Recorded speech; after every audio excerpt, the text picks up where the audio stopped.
자, 여러분 안녕하십니까. 두 번째 차시 도시철도 운영규칙 제2장 선로 및 설비의 보존에 대해서 같이 살펴보도록 하겠습니다. 자, 선로입니다. 1절이 선로입니다. 선로에 대한 보존. 선로는 열차 등, 우리가 전차시에서 말씀드렸죠. 열차 등은 열차와 차량을 합친 용어다, 이렇게 말씀드렸습니다. 도시철도 운영자가 정하는 속도 이하 지정속도라 부른다. 지정속도로 안전하게 운전할 수 있는 상태로 보존해야 한다라는 의무 조항을 두고 있습니다. 선로의 보존에 제10조에 나와 있고요. 11조를 보게 되면 이 선로에 대한 점검과 정비에 대한 내용들이 나와 있습니다. 선로는 매일 한 번 이상 순회 점검을 하여야 한다, 이렇게 되어 있습니다. 또 필요한 경우에는 또 정비를 해야 되고요. 뭐 순회 점검만 한다고 다 끝나는 건 아니겠죠. 필요한 경우는 정비를 해야 됩니다. 이 항을 보게 되면은 또 이 순회 점검 외에 정기적으로 안전 점검을 하는 거예요. 순회 점검과 안전 점검은 약간 차원이 좀 틀리죠. 순회 점검보다는 이 안전 점검이 레벨이 좀 높다고 보시면 딱 좋을 것 같습니다. 그래서 정기적으로 순회 점검 외에도 정기적인 안전 점검을 해야 된다. 또 지장이 없도록 유지보수해야 한다. 이렇게 규정을 하고 있습니다. 자, 그 다음에 세 번째 12조 보시면 공사를 하고 난 뒤에 선로를 어떻게 사용하느냐에 대한 내용이 있습니다. 선로를 신설, 또 개조, 이설 이렇게 해가지고 일시적으로 사용을 중지한 경우에는 반드시 검사나 시험 운전을 해야지 된다. 하기 전에는 사용할 수 없다, 이렇게 되어 있습니다. 다만 경미한 정도의 개조를 한 경우에는 그러하지 아니하다라고 되어 있는데, 이 대목에서 그러하지 아니하다라는 제목을 너무 확대해서 안 해도 된다라고 생각을 하시면 안 돼요. 검사하고 시험 운전을 하기 전에는 사용할 수 없다라고 그랬는데, 경미한 정도는 그러하지 아니하다고 그래서 무조건 안 한다는 것이 아니라 검사의 일부나 시험 운전 이 부분과 관련해서 일정 부분에 대한 부분을 생략을 좀 할 수 있다는 것이지, 완전히 무시하고 들어간다는 그런 얘기는 아닌 걸로 이해해 주시면 될 것 같습니다. 무조건 시험 운전이나 검사 안 하고 무조건 쓴다는 그런 의미는 아니다, 이렇게 이해를 하시면 될 것 같습니다. 자, 2절입니다. 2절은 이제 우리가 전기와 관련된 전력 설비입니다. 전력 설비. 여기에 그림에 나와 있는 것이 이게 이제 전차선이고요. 가운데 쭉 가로질러서 가 있는 게 전차선이고, 그 외에 관련된 모든 설비들을 전력 설비라 이렇게 표시를 합니다. 자, 여기 보시게 되면은 전력 설비에 대한 것이 제 13조에 나와 있어요. 마찬가지로 전력 설비는 열차 등이 지정 속도로, 도시철도 운영자가 지정한 속도죠. 지정 속도로 안전하게 운전할 수 있도록 보존해야 된다, 이렇게 나와 있습니다. 아까 이제 선로의 사항과 유사하지요. 그 다음에 두 번째, 전차 선로의 점검. 전차 선로는 매일 한 번 이상 순회 점검을 하여야 한다, 이렇게 되어 있습니다. 선로의 경우도 매일 한 번 순회 점검을 해라 라고 되어 있는데, 전차 선로도 마찬가지가 되겠습니다. 자, 제15조면 전력 설비에 대한 검사입니다.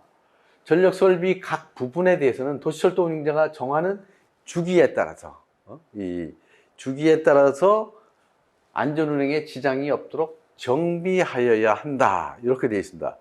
아까 선로의 경우에는 정기적으로 그 안전점검을 해야 된다는데, 그 안전점검의 내용이 여기서는 주기에 따라 검사를 한다라는 용어로 바뀌어 있습니다. 운전에 지장이 없도록 정비해야 한다는 그 내용은 뭐 유사한 내용이겠습니다만, 혹시 이게 헷갈리게 돼서 법령이라는 용어는 말만 달라도 오답으로 치기 때문에 이 내용이 어떻게 구성되어 있는지 명확하게 좀 이해하도록 이렇게 해주셔야 될 것 같습니다. 마찬가지로 전력 설비에 대해서도 공사 후에는 어떻게 사용을 하느냐에 대한 것이 16조에 나와 있습니다. 마찬가지로 신설이나 이설이나 개조, 또 수리하거나 뭐 이런 경우에는 반드시 검사하고 시험 운전을 해라, 안 하면은 사용할 수 없다, 이렇게 선언을 해놓고 있습니다.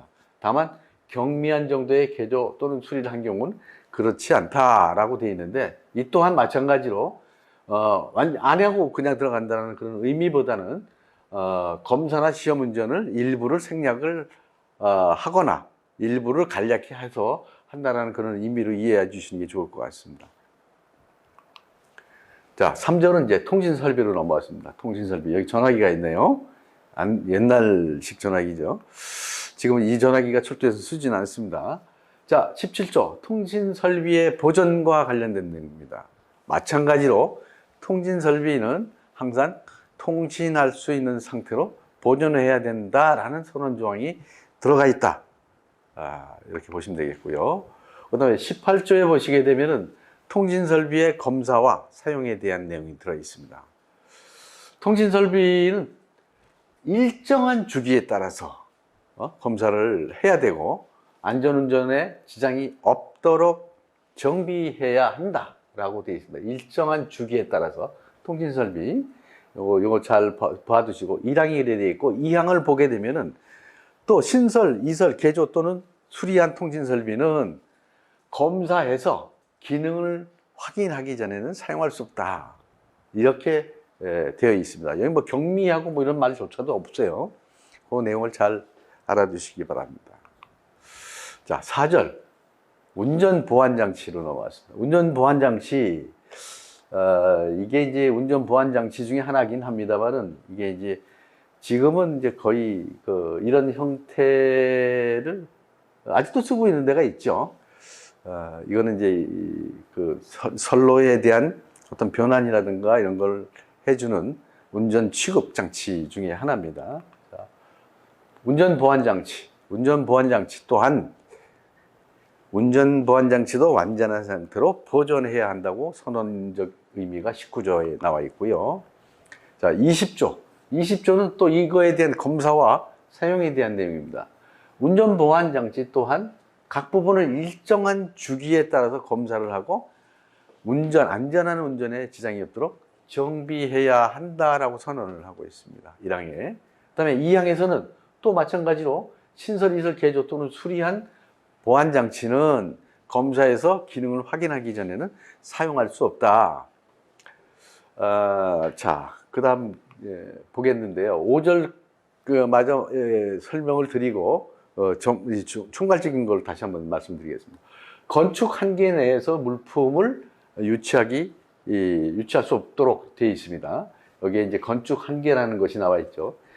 차량과 차량 사이가 지나갈 수 있는 이 통로를 3.6m를 확보를 해야 된다. 뭐 등등이 나와 있는 것들이 있죠. 차량 한계, 건축 한계 이런 것이 되어 있는데 같이 보겠습니다.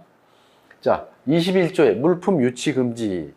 차량 운전에 지장이 없도록 궤도상에 설정한 건축 한계 안에는 열차 외에 다른 물건을 둘 수 없다. 왜? 열차라는 게 뭐 살짝 비켜서 갈 수, 3.6m, 열차 폭이 3,200이고 그 건축 한계가 3,600이면 약간의 갭이 있어도 열차는 좌우에 진동이 있어요. 그러면 뭐 부딪힐 수 있겠죠. 그래서 물건을 두면 안 된다 이렇게 되어 있습니다. 다만 운전하지 않을 때는 괜찮다. 작업할 때 외에는 열차가 운행을 하는 그 경우에 그 한계 내에서 물건을 둘 수 없다라고 21조에 규정을 하고 있습니다. 그 다음에 이제 22조에 보면은 선로 등 검사에 관한 기록 보존과 관련해서 이런 그 보안 장치와 뭐 설비 등을 검사했을 때는 검사자의 성명, 검사 상태, 검사 일시, 이거 잘 알아두셔요. 이거 시험에 자주 납니다. 성명, 상태, 일시 등을 반드시 기록해서 일정 기간 보존해라. 이렇게 조항이 되어 있습니다.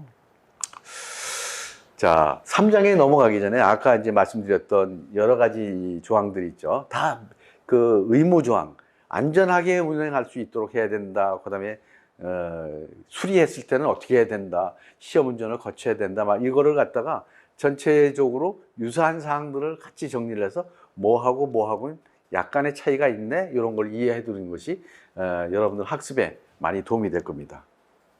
자, 3장으로 넘어가겠습니다. 열차 등의 보존입니다. 이제 열차로 넘어왔어요. 열차 등은 열차와 차량을 합친 거다. 이렇게 말씀드렸죠. 23조. 열차 등이 열차 라이트 아니에요. 다시 한번 말씀드리면 열차와 차량을 합친 말이 열차 등이라는 고유명사로 쓰인다. 이렇게 다시 한번 리마인드 해주시기 바랍니다. 열차 등은 안전하게 운전할 수 있는 상태로 보존해야 한다라고 선언을 해놨어요. 23조에 그 의무 조항을 이제 법에서 준 거죠. 자, 24조를 보겠습니다. 24조는 차량의 검사와 시험 운전이에요. 뭐 제작이나 개조나 수선 또는 분해 검사를 한 차량과 일시적으로 사용을 중지한 차량은 시험 운전하기 전에는 사용할 수 없다.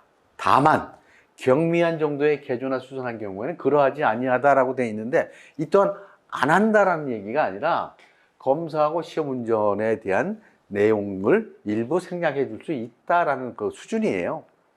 그렇게 시험 운전은 거의 반드시 거쳐야 되는 그런 사항이에요. 아마 간단하게 수리했다 하더라도. 자, 1항에 그렇게 돼 있고, 2항에 보면은 차량의 각 부분은 일정한 기간 또는 주행 거리를 기준으로 해서 그 상태와 작용에 대해서 검사 또는 분해 검사 이런 거를 하도록 되어 있습니다. 그래서 통상 뭐 매일 검사하는 것도 있지만, 그다음에 월상 월 단위로, 또 2개월 단위로, 또 6개월 단위로, 1년 단위로, 또 이제 2년, 4년 이런 그 주행 거리나 그 운영 기간에 따라서 각 운영사에서 나름대로 일정 기준을 가지고선 전체적으로 검사하는 그런 방법들을 가지고 하도록 이렇게 그 기준을 여기서 마련해 놓고 있는 겁니다. 그래서 3항에 보면, 자, 위에 1항과 2항에서 다른 검사를 할 때는 차량 전기 장치에 대해서는 반드시 절연 저항 시험, 그다음에 절연 내력 시험을 거쳐야 된다. 그다음에 25조를 보겠습니다. 편성 차량의 검사입니다. 편성 차량의 검사는 열차로 편성한 차량의 각 부분은 검사해서 안전운전에 지장이 없도록 해라 라고 편성 차량에 대한 검사를 25조에 규정을 하고 있습니다. 자, 이번 차시의 마지막 조예요. 27조를 보겠습니다. 검사 및 시험의 기록. 앞선 24조, 25조에 따라서 검사와 시험을 했을 때는 검사 종류, 검사자의 성명, 상태, 일시, 이런 거를 갖다가 기록을 하도록 되어 있는데, 아까하고 좀 다른 게 이 차량의 경우에는 검사 종류가 하나가 더 추가된다. 여기를 명확하게 좀 이해를 해 두시는 것이 좋겠습니다. 차량의 경우에는 검사 종류가 하나가 더 추가된다. 이렇게 이해를 하시면 좋을 것 같습니다. 자, 이번 차시는 여기까지 설명을 드리고 다음 차시에 뵙는 걸로 하겠습니다. 수고하셨습니다.